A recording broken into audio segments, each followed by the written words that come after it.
नमस्कार, evening agenda देख रहे हैं आप। हाल ही में गुजरी दूसरी लहर की भयावह यादों के बीच सबके जहन में एक सवाल है कि क्या कोरोना की तीसरी लहर आएगी और क्या कोरोना की तीसरी लहर तबाही मचाएगी।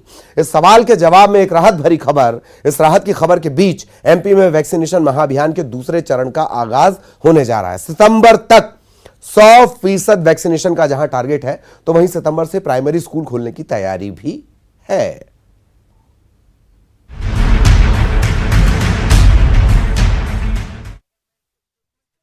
तो कोरोना को लेकर राहत की एक बड़ी खबर, और खास तौर पर यह खबर मध्य प्रदेश के लिए है। आईआईटी कानपुर के पद्मश्री प्रोफेसर मनिंद्र अग्रवाल का दावा है कि एमपी में अब कोरोना अपना कहर नहीं दिखा पाएगा। उन्होंने इस बात की पूरी संभावना जताई है कि अनलॉक से एमपी को कोई खास परेशानी नहीं होगी। पहले रिपोर्ट देखिए।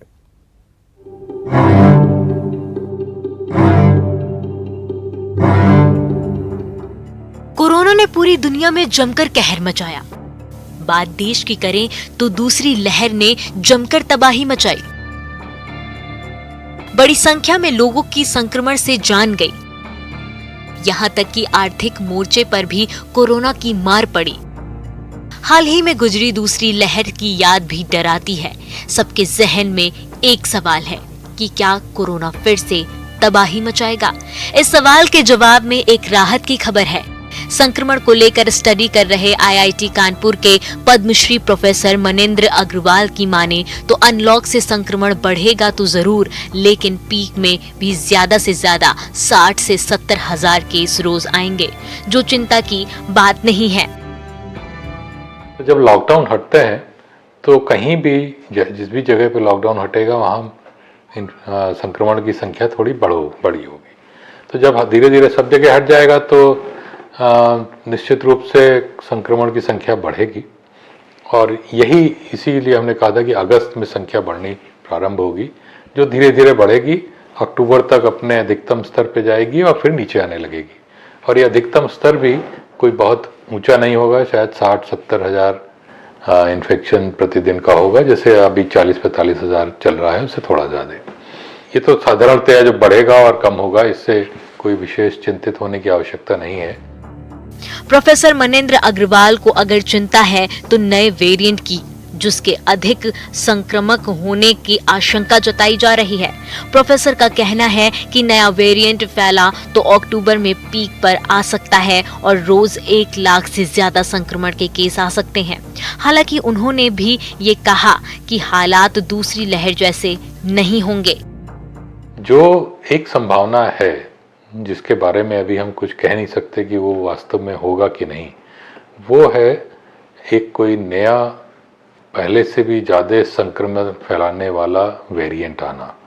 यदि वो वेरिएंट आता है, और उसके लिए हमने एक अलग से आकलन किया है, और ये मान लेते हैं कि सितंबर के महीने तक वो सब जगह फैल जाता है, तब जो पीक आएगी वो अक्टूबर में रहेगी, लेकिन उसकी ऊंचाई ज़्यादा होगी। वो 1 लाख को भी पार करके 1.25 लाख से 1.5 लाख के बीच तक पहुंच सकती है, लेकिन तब भी उतनी ज़्यादा तीव्र नहीं होगी जैसे दूसरी वेव थी, जहां पे बहुत अधिक संख्या बढ़ गई थी। संक्रमण उन राज्यों में ज्यादा फैलेगा जहां संक्रमण के खिलाफ इम्यूनिटी कम है, जैसे केरला। प्रोफेसर मनिंद्र अग्रवाल के मुताबिक मध्य प्रदेश, यूपी, राजस्थान जैसे उत्तर के राज्यों में बीमारी के खिलाफ इम्यूनिटी काफी अधिक है, इसलिए यहाँ दिक्कत काफी कम होगी। जबकि अब दूसरी तरफ देखें, उत्तर के कई सारे प्रदेश, उत्तर प्रदेश, मध्य प्रदेश, राजस्थान, दिल्ली या अन्य, बिहार, वहाँ हर जगह पे इम्यूनिटी काफ़ी अधिक है, 70% से भी अधिक। इसलिए इन प्रदेशों में लॉकडाउन के हटने के बाद भी थोड़ा बढ़ेगा संक्रमण, निश्चित रूप से बढ़ेगा, लेकिन कोई बहुत अधिक अंतर नहीं आएगा। प्रोफेसर मनिंद्र अग्रवाल जैसे एक्सपर्ट का ये रिसर्च राहत की एक बड़ी खबर है। इनका ये भी कहना है कि जिन राज्यों में इम्यूनिटी काफी अधिक हो चुकी है, वहां बच्चों के लिए स्कूल खोल दिए जाने चाहिए, क्योंकि रिसर्च के मुताबिक बड़ों के मुकाबले बच्चों को कोरोना थोड़ा ही कम हुआ है, लेकिन बच्चों में सीरियस केस की संख्या बहुत ही कम है, जिसका मतलब है कि उनमें नेचुरल इम्यूनिटी काफी अधिक है, इसलिए उन पर कोरोना का असर काफी कम होगा।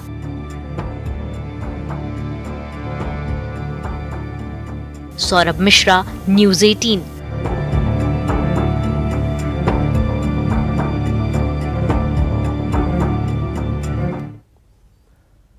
और आईआईटी कानपुर के प्रोफेसर का दावा, अक्टूबर में हो सकता है एमपी कोरोना फ्री। लेकिन उसी सूरत में जब सितंबर तक मध्य प्रदेश में वैक्सीनेशन पूरा हो जाए तो तैयारी में जुटी शिवराज सरकार ने सितंबर के आखिरी दिन तक फर्स्ट डोज के 100% वैक्सीनेशन का टारगेट लिया है। 25 अगस्त यानी कल से एमपी में शुरू हो रहा है वैक्सीनेशन अभियान पार्ट 2। इसमें 2 दिन में प्रदेश में तकरीबन 35 लाख लोगों को टीका लगाया जाएगा। ग्वालियर और बुरहानपुर जिले में तो टीका लगाने पर बाइक से लेकर वॉशिंग मशीन और घड़ी से लेकर साड़ी तक के इनाम हैं।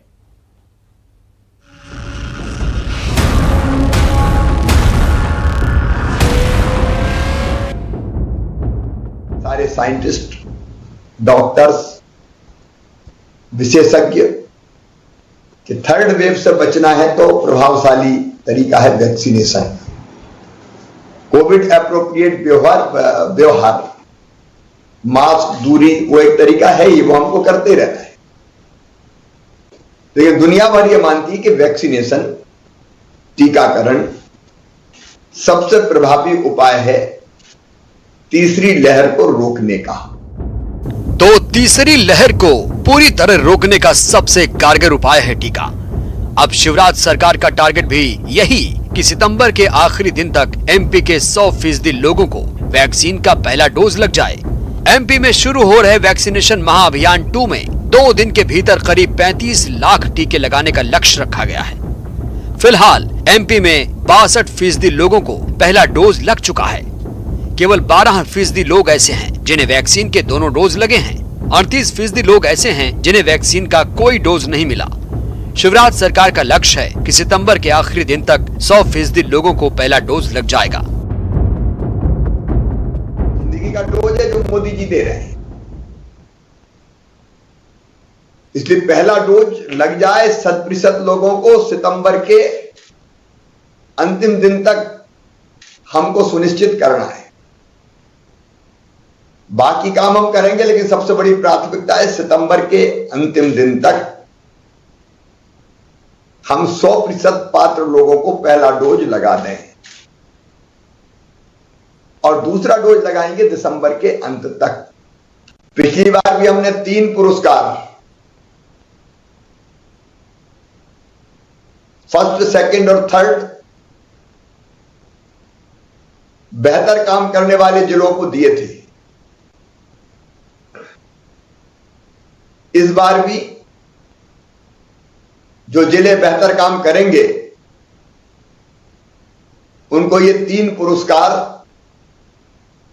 प्रदान किए जाएंगे। मेरी एक बार फिर आप सबसे अपील है। जन भागीदारी के इस अभियान में सीएम शिवराज की अपील की टीकाकरण के लिए जागरूकता सबकी जिम्मेदारी और इसमें सबको जुटना होगा। धर्म गुरुओं के साथ समाज में जिनकी आवाज सुनी जाती है उनकी मदद ली जाएगी। सब धर्म गुरुओं की, समाज सेवियों की, डॉक्टर्स और विशेषज्ञों से आग्रह करके उनसे अपील करिए कि वो सोशल मीडिया पर अपनी अपील डालें। पत्रकारों, कलाकारों, प्रख्यात लोगों जिनकी समाज सुनता है, क्योंकि वही चीज लोगों को प्रेरित करती है, प्रेरणा जगाने का काम करती है। ग्वालियर जिले में 1 लाख लोगों को टीका लगाने का लक्ष्य है। जिला प्रशासन वैक्सीन लगवाने वाले 16 भाग्यशाली विजेताओं को TV, fridge, washing machine, cooler तोहफे में देगा। लॉटरी से 100 लोगों का चुनाव होगा। टीकाकरण में जुटी 10 टीमें भी 10,000 से 25,000 के इनाम से नवाजी जाएंगी। वैक्सीनेशन में पूरे निमाड़ में अव्वल बुरहानपुर में अब केवल 35% लोगों को वैक्सीन लगना है। लिहाजा जिला प्रशासन अभी टारगेट पूरा करने के लिए ऑफर दे रहा है। वैक्सीन लगवाइए, बाइक, साड़ी, टॉर्च, घड़ी घर ले जाइए। जो उस दिन वैक्सीन लगवाएंगे उन्हें हम गिफ्ट प्राइजेस देंगे, अच्छी जैसे हमने पूर्व की भांति दिए थे। और जो टीम अच्छा वैक्सीनेशन कार्य करेगी उसे कैश प्राइजेस देंगे। क्या गिफ्ट दिया जाएगा? टीवी, फ्रिज, कूलर, इस तरीके से बहुत सारे जो हैं वो हम प्रत्येक सेंटर पर 10-10 इनाम हम लोग जो है लकी ड्रॉ के माध्यम से निकालेंगे। तो यदि एक सेंटर पे 200 लोग हमारी वैक्सीन लगाने आ रहे हैं तो आप ये मान के चलिए कि 200 में से 10 लोगों को जो इनाम मिलेगा, तो प्रत्येक 10वां आदमी जो टीका लगा रहा है उसको कोई ना कोई इनाम जो है लकी ड्रॉ के माध्यम से मिल जाएगा। एमपी ने पिछले महाअभियान में भी वैक्सीनेशन का रिकॉर्ड बनाया। अब चुनौती दोहरी, वैक्सीनेशन का रिकॉर्ड इसलिए भी कि सितंबर तक 100% वैक्सीनेशन का टारगेट पूरा हो। तीसरी लहर को रोकना अब सबकी जिम्मेदारी है। ग्वालियर में सुशील कौशिक, बुरहानपुर में शारिक अख्तर और भोपाल में शरद श्रीवास्तव के साथ bureau report, news 18 Madhya Pradesh Chhattisgarh. क्या ज्योतिरादित्य सिंधिया बीजेपी में आत्मसात हो चुके हैं? सीनियर एडिटर प्रवीण दुबे के सवाल पर प्रदेश बीजेपी अध्यक्ष वीडी शर्मा ने क्या कुछ कहा, सुनिए। सिंधिया जी जब यहाँ आए थे आपकी पार्टी में, तब ये आकलन कांग्रेस भी कर रही थी कि वो ठीक से आत्मसात आपके साथ पता नहीं हो पाएंगे, नहीं हो पाएंगे। उनको लगा भाई तेल और पानी की तरह अलग अलग दिखेंगे इस पास, आपने दूध और पानी की तरह मिला लिया। उनकी सब यात्राएं जो हो रही हैं वो उसमें सब भारी भीड़ बीजेपी की तरफ से कॉल हो रहा है। उनके तमाम लोगों को आपने अपनी कमेटी में भी एकमोडेट कर लिया, तो अब आत्मसात हो गए सिंधिया जी ठीक से? देखिए, सिंधिया जी मध्य प्रदेश के अंदर ही नहीं, देश के अंदर उनका एक स्थान है। आप सिंधिया जी का इतिहास देखिए।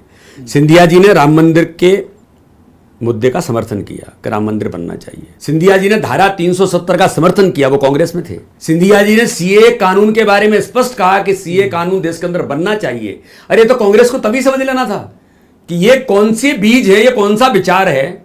कांग्रेस तो इन सबके खिलाफ खड़ी थी, लेकिन सिंधिया जी इन बातों का समर्थन कर रहे थे। यानी राजमाता सिंधिया जी का पोता, ये बीज उनके अंदर आज से नहीं, उस परिवार के अंदर तो बहुत पहले से थे। आज ज्योतिरादित्य सिंधिया जी कार्यकर्ता के भाव के साथ भारतीय जनता पार्टी में हैं, और इस बात का आपने देखा ही। और भारतीय जनता पार्टी ने आत्मसात ही नहीं किया, हम समरस मिलकर के टीम स्पिरिट के साथ काम कर रहे हैं। और एमपी बीजेपी अध्यक्ष वीडी शर्मा के साथ पूरे इंटरव्यू को आज शाम आप देख सकते हैं 6:26 पर। ब्रेक के लिए रुक रहे हैं।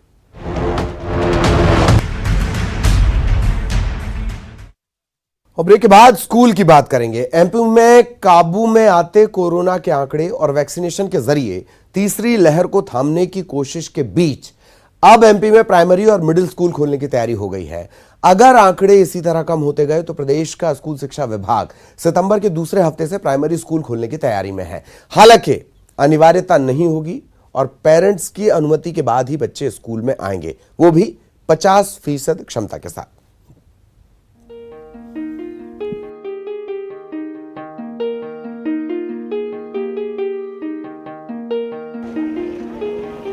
तो पूरे 1.5 साल बाद क्या एमपी में प्राइमरी और मिडिल स्कूल की क्लासेस फिर गुलजार होने जा रही हैं?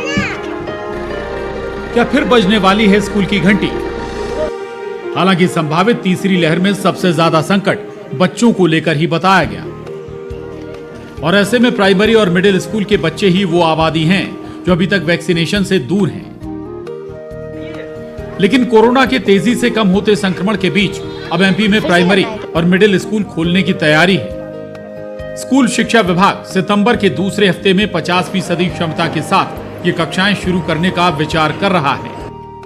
नहीं, कोरोना जैसा अभी वर्तमान में है और उसका संख्या नहीं बढ़ी केसेस की, तो हम सितंबर में ही फर्स्ट वीक से ही इस पर विचार कर रहे हैं कि फर्स्ट वीक से हम अल्टरनेट कक्षाओं को कम समय के लिए कम उपस्थिति के साथ में प्रारंभ कर दें। एमपी में वैक्सीनेशन के महाअभियान में खास फोकस शिक्षकों के साथ 18 बरस की आयु सीमा में आ रहे स्कूली छात्र छात्राओं पर है, ताकि एमपी में 1.5 साल से बंद पड़े स्कूलों की रौनक पहले की तरह लौट सके।